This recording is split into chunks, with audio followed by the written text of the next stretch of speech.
Bienvenue sur My Travel Project. Tu connais en général, tu vois le sac rempli, tu sais ce qui va se passer, tu sais ce que c'est comme vidéo. Alors avant qu'on commence, je sais pas si tu te souviens il y a quelques mois quand j'ai fait une vidéo sur ce sac et où j'ai dit que je l'avais pris pour déjà le faire passer en bagage cabine et pour emporter moins d'affaires en voyage. Pas pour être minimaliste, mais bon, peut-être un peu plus minimaliste dans la manière de faire mon sac. C'est pas du tout ce que j'ai fait dans cette vidéo aujourd'hui, je tiens à le dire. Bon allez, plus sérieusement, je te retrouve aujourd'hui donc avec ce sac bien rempli pour te montrer le contenu de mon sac à dos pour cet été, parce que donc la semaine prochaine, alors où je filme cette vidéo, je pars en voyage solo en Slovénie pendant 10 jours, et après j'ai un autre voyage aussi, mais je te le dis pas tout de suite, mais en tout je pars genre pour 3 semaines à peu près, genre 2 semaines, 3 quarts, 3 semaines. Comme d'hab pour ce genre de vidéo, je pense que ça va être bien long, donc je te laisse dans la barre d'infos les timestamps de la vidéo. Tu pourras aussi retrouver un lien vers mon blog pour télécharger la packing list de mon voyage, c'est-à-dire littéralement ce que j'ai mis là dans tout ce sac à dos. Et donc je vais commencer par le commencement et je vais te montrer déjà ce que je vais mettre sur moi le jour du départ, parce que même si c'est pas dans mon sac à dos à proprement parler, c'est quand même des affaires que j'emporte et forcément je les ai mises de côté. Alors moi ma technique, et je pense que c'est la technique de pas mal de monde, c'est que tu mets sur toi le jour du départ les trucs qui sont le plus lourds, enfin tes affaires vraiment qui pèsent le plus, qui vont prendre le plus de place dans ton sac à dos, comme ça ne compte pas sur le poids de ton sac. Voilà. Alors le premier truc que je prends c'est une casquette, non pas que j'en ai besoin précisément sur ma tête le jour du départ, c'est juste que je ne savais pas où la mettre dans mon sac à dos. Donc elle finira sur ma tête le jour où je prends l'avion. Après je prends un jean, alors tu vas me dire en plein été en Europe, un jean. Toujours avoir un jean avec soi, toujours avoir un pantalon long avec soi, tout simplement. Moi je préfère prendre un jean, donc je prends un jean. Je prends aussi donc un t-shirt, forcément hein, je vais payer la poêle. Si tu reconnais ce t-shirt de mes autres vidéos dans l'ouest canadien, c'est mon t-shirt en laine de mérinos. Donc le truc antimicrobien que tu peux mettre dans des climats chauds, dans des climats froids, enfin bref c'est la vie. Donc du coup je le prends avec moi et je le mets sur moi le jour du départ. Une ceinture, bon je vais pas te faire un dessin. Et un sweat, parce que dans les avions tu coco, il fait toujours froid. Donc ça c'est ce que je mets sur moi le jour du départ, et tu vas me dire qu'est-ce que tu mets à tes pieds? Voilà ce que je mets à mes pieds. Mes baskets de ville quoi, enfin c'est pas des baskets de sport, c'est des baskets de ville on va dire. Donc voilà ce que je vais mettre sur moi le jour de mon départ en Slovénie. Les deux autres choses aussi qui sont pas dans mon sac à dos à proprement parler, c'est ma pochette d'appareil photo où il y a à peu près tout mon matériel photo dedans, et mon trépied. Donc en ce qui concerne mon matériel photo, il y a la caméra avec laquelle je filme, et à l'intérieur j'ai réussi quand même à caser pas mal de choses parce que cette housse en fait d'appareil photo est bien plus grande que la taille de mon appareil photo en lui-même. Ce qui fait que du coup à l'intérieur en fait je peux caser pas mal de choses, donc notamment le bloc pour recharger la batterie, ma batterie externe, donc qui n'a rien à voir avec mon appareil photo, mais elle rentrait bien là-dedans, donc je l'ai mise là-dedans. Avec j'ai bien sûr ma GoPro, donc c'est la GoPro Hero 8, et dans la petite poche juste devant j'ai 2-3 câbles, j'ai les petites vis aussi pour la GoPro, et j'ai aussi toutes mes autres cartes SD. Voilà.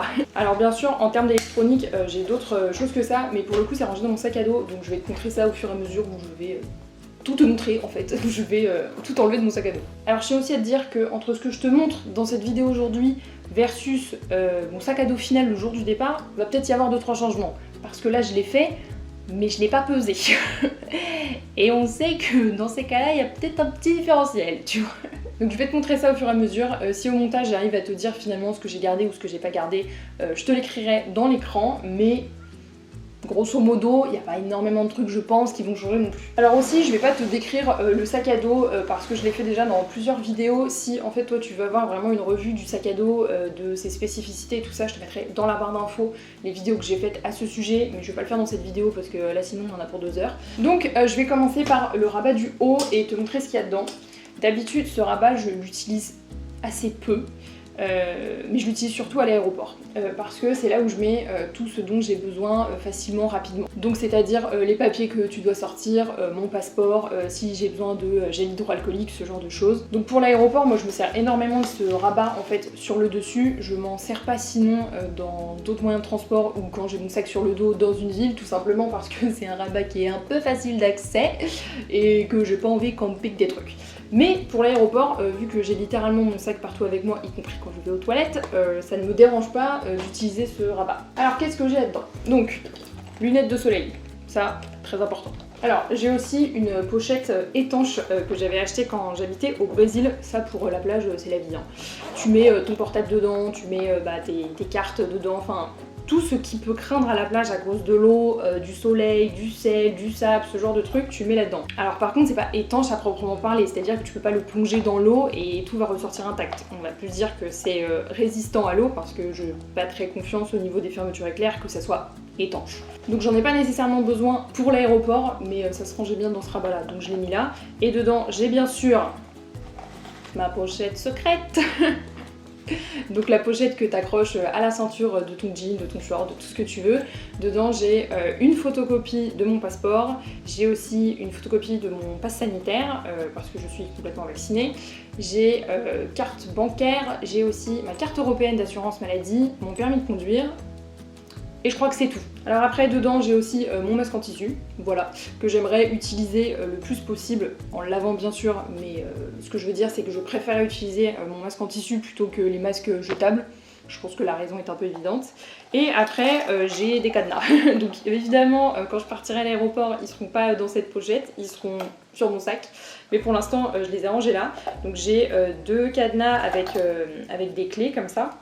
Et j'ai un cadenas à code. Alors après j'ai un truc que j'ai découvert il y a quelques mois et ça a changé ma vie. Donc depuis quelques années, je pense depuis que je suis revenue du Brésil, j'avais une gourde de la marque Quetch qui est une gourde en inox qui a une capacité 1 demi-litre, donc 500 ml, qui est trop bien, franchement je la kiffe. Sauf que la gourde en inox à vide, ça pèse un peu lourd et puis ça prend un peu de la place. Et puis un jour j'ai découvert la gourde pliable. Donc comme son nom l'indique, hein, c'est une gourde, tu la déplies, tu la remplis, tu bois et puis quand t'as fini tu la replies et tu la ranges. Donc la marque de la gourde c'est Vapure et ce que j'aime bien aussi c'est qu'avec ce mousqueton tu peux ranger vraiment la gourde de cette manière et du coup ça prend pas de place. Et surtout la grosse différence avec ma gourde en inox c'est que cette gourde pliable a une capacité d'1 litre et non pas de 1 demi-litre comme ma gourde en inox. Donc je trouve ça vraiment cool d'avoir la possibilité d'avoir toujours de l'eau avec moi sans pour autant acheter des bouteilles d'eau en plastique. Alors je sais qu'on va me dire que oui c'est pour ne pas acheter des bouteilles d'eau en plastique mais c'est toujours du plastique. Je suis d'accord. Sauf que le but de cette gourde, c'est quand même de l'utiliser plusieurs fois. Donc certes, c'est du plastique, mais personnellement, ça me permet de ne pas acheter des bouteilles d'eau jetables et surtout d'avoir quand même un gros gain de place, quoi. Enfin, ça pèse rien. Alors, pour finir vite fait cette partie-là, j'ai aussi une pochette avec tout et n'importe quoi dedans, notamment en l'occurrence des mouchoirs, du gel hydroalcoolique. J'ai aussi mes couverts réutilisables, ma paille réutilisable et mon petit gobelet réutilisable. Et j'ai toujours cette pochette avec moi parce que j'ai tout dedans en fait. Enfin tout ce qui me sert on va dire assez régulièrement, donc je l'emporte avec moi. Et enfin pour les derniers papiers, j'ai donc forcément mon passeport. J'ai aussi plusieurs photocopies de mon passe sanitaire. Donc des photocopies j'en ai à plein d'endroits comme ça. Et oui j'ai mon QR code sur l'application. Sauf que en regardant sur le site du gouvernement slovène, j'ai vu que pour l'instant ils demandaient toujours une photocopie papier à l'entrée sur le territoire. Donc je me suis dit que ça ne me coûtait rien d'en imprimer quelques-unes. Voilà, comme ça je suis un peu prévoyante. J'ai aussi d'autres papiers, notamment mes billets de bus en Slovénie parce que la compagnie de bus demandait à ce qu'ils soient imprimés parce qu'ils gardent en fait ta copie à la fin. Et il y avait aussi un formulaire d'arrivée en Slovénie qu'il fallait remplir que j'ai rempli. Donc voilà pour les papiers, pour tout ce qui est formalité d'entrée sur le territoire slovène et tout ça, j'en ferai une vidéo en rentrant de mon voyage tout simplement. Je pense qu'il y a peut-être des choses en plus qui auront changé d'ici là, donc je préférais faire ça dans une autre vidéo. Donc pour ce rabat là c'est fini, on va passer à l'intérieur du sac. J'ai en plus voulu essayer de l'optimiser pour qu'il n'y ait pas trop de choses, mais je pense qu'en fait je me suis un peu trop lâchée au moment de la préparation. Alors, donc là j'ai un rabat sur le dessus, quand je l'ouvre on accède directement à ma trousse de toilette. Donc pareil, je vais pas te montrer exactement tout ce qu'il y a dedans, sinon on est là pour des heures.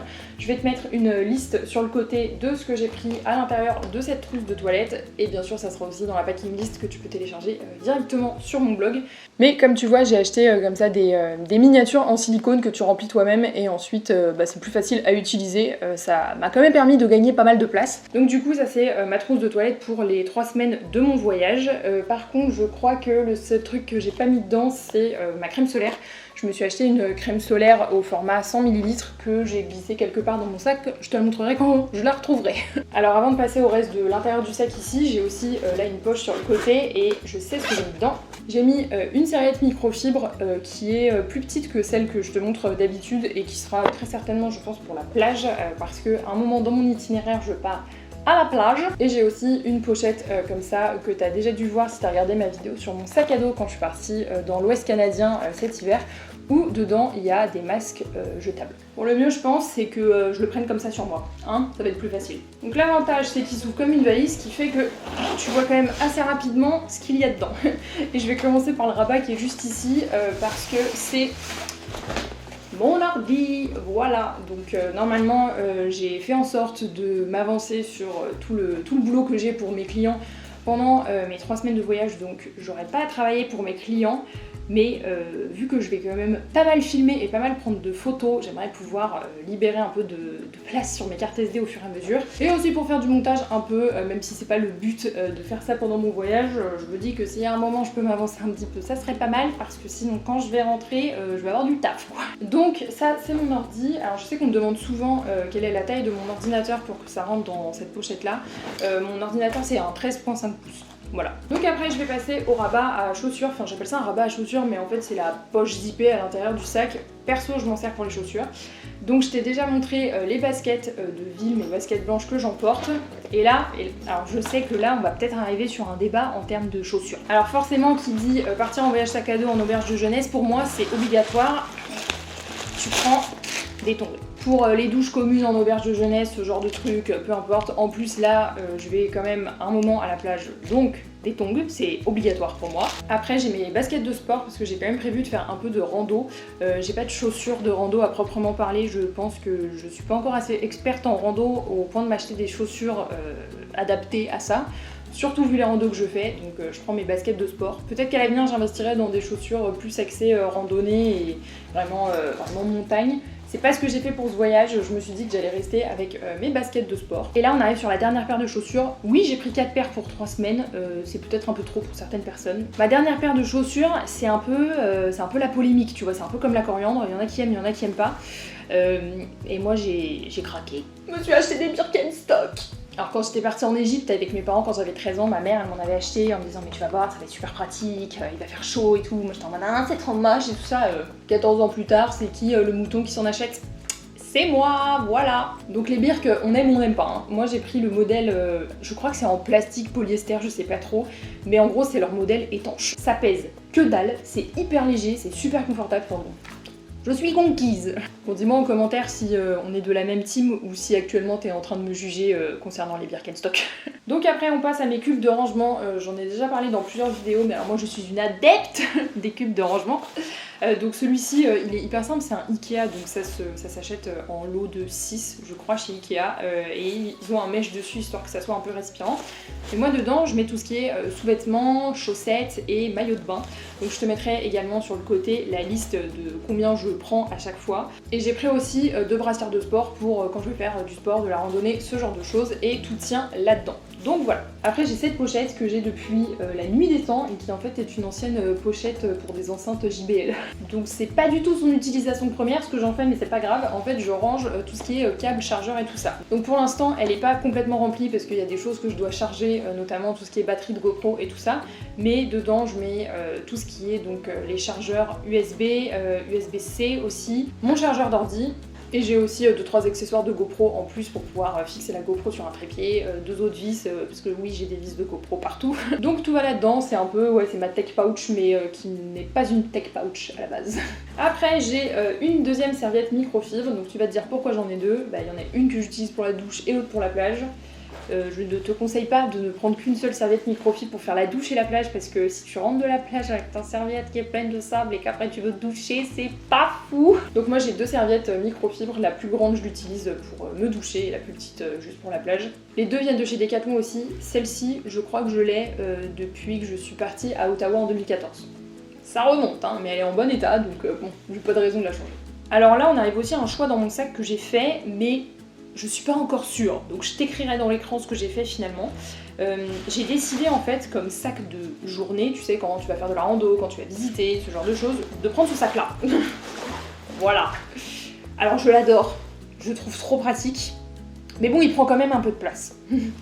Et si tu te souviens, c'était il y a peut-être un an je pense, j'ai fait une vidéo où je fais un comparatif de mes sacs à dos de journée, où je compare celui-ci, je compare un autre sac à dos que j'ai qui est un gris Herschel, et un sac à dos pliable que j'avais acheté justement à la base pour aller avec ce sac à dos 40 litres. Et donc je fais le comparatif des spécificités, et le sac à dos pliable en fait je l'ai quand même utilisé plusieurs fois. Je l'ai utilisé pendant mon voyage dans l'Ouest canadien pendant bien 2 semaines aussi. Et il est pratique mais à petite dose. Et là je me suis dit qu'avec le programme que j'avais, ou en tout cas de ce que je voulais faire sur place, ça allait pas du tout être pratique le sac pliable, genre pas du tout. Donc idéalement j'aimerais prendre celui-là parce qu'il est beaucoup plus pratique, il est beaucoup plus confortable aussi au niveau du dos. Sauf que il prend de la place. Donc je t'écrirai dans l'écran ce que j'ai fait, mais idéalement c'est le sac que j'aimerais prendre avec moi pour la journée, quand je visite, quand je me balade. On verra bien. D'ailleurs, je t'ai pas dit, mais à l'heure où sort cette vidéo, en fait, je suis déjà en voyage. Donc, n'hésite pas à me suivre sur Instagram si tu veux voir les updates au jour le jour. Alors, du coup, en enlevant ce sac à dos, j'ai retrouvé la crème solaire dont je te parlais tout à l'heure. En fait, je tenais à t'en parler parce que j'ai pris un format 100 ml histoire que ça passe en cabine. C'est de la crème solaire 50 parce qu'ici, on est une fragile. Et c'est de la marque Laboratoire de Biarritz. J'en ai beaucoup entendu parler parce que ça respecte tout ce qui est océan et les coraux. Donc voilà, je vais la tester. Pour l'instant elle pue pas la crème solaire dégueu là comme je déteste, donc je suis plutôt contente de ça. On verra bien si je reviens rouge comme un homard ou non. Mais donc voilà, je tenais à t'en parler pour la marque et surtout pour tout ce qui est respect de l'océan et des coraux. J'ai surtout entendu parler de cette marque quand je cherchais une crème solaire qui était respectueuse de ça, donc voilà, je passe l'info. Alors le dernier truc que j'ai à l'intérieur de ce sac avant que j'attaque vraiment les 2 cubes de rangement, c'est une pochette comme ça avec des cotons lavables réutilisables. Donc la marque c'est les Tendances d'Emma, ça vient dans une petite pochette comme ça, tu mets tes cotons à l'intérieur et il y a aussi un petit filet qui s'accroche derrière sur le scratch pour que tu mettes les cotons qui sont sales et qui vont partir à la machine. Donc là en l'occurrence j'ai des cotons qui sont dans la machine, c'est pour ça que j'ai pas le petit filet avec, mais normalement ça s'accroche dessus. Donc je prends ça également puisque je n'utilise plus de coton jetable en fait, enfin des cotons, les disques là, depuis bien 3 ans, donc voilà, maintenant je suis passée à ça, je mets tout dans une pochette comme ça et c'est très pratique. Après j'ai également un tote bag donc pour la plage, pour les courses, pour tout et n'importe quoi, et j'ai aussi mon kawaii qui est un faux Nike. Si tu me suis depuis très longtemps, j'ai dû l'acheter un peu en urgence quand j'ai visité le Machu Picchu au Pérou parce qu'il pleuvait et que évidemment je n'avais pas de kawaii, donc je l'ai acheté sur place. Et puis depuis je le réutilise parce qu'il n'y avait pas de raison que je le réutilise pas. Il est possible qu'à des moments pendant mon voyage, j'aille dans des endroits où il peut faire potentiellement un peu plus frais. Donc c'est pour ça que j'ai décidé de le prendre. Donc il se glisse dans mon sac à dos. Si ça se trouve je l'utiliserai pas, mais au moins si je l'utilise je serai contente de l'avoir pris. Et donc enfin on arrive aux 2 derniers cubes de rangement, donc tu dois les reconnaître, c'est mes cubes bleus et rouges, un pour les hauts, un pour les bas. Donc pareil, je vais pas les ouvrir et te montrer exactement ce que j'ai dedans, je vais te mettre des images à côté que j'aurais filmées. Vu que je vais quand même dans une région où il fait plutôt beau et chaud, j'ai pris pas mal de shorts. J'ai aussi pris des vêtements de sport pour quand je vais faire des randonnées, mais sinon l'essentiel de ces 2 cubes de rangement c'est littéralement des shorts et des t-shirts quoi. Je pense d'ailleurs que je me suis un peu lâchée, que j'en ai peut-être un petit peu trop pris, donc voilà, il n'est pas exclu que je refasse un tri. Et en faisant d'ailleurs mon sac à dos, je me suis dit que ça serait l'occasion de t'en parler. Ces cubes de rangement achetés au Dollarama à Montréal il y a un petit bout de temps, ils sont très bien.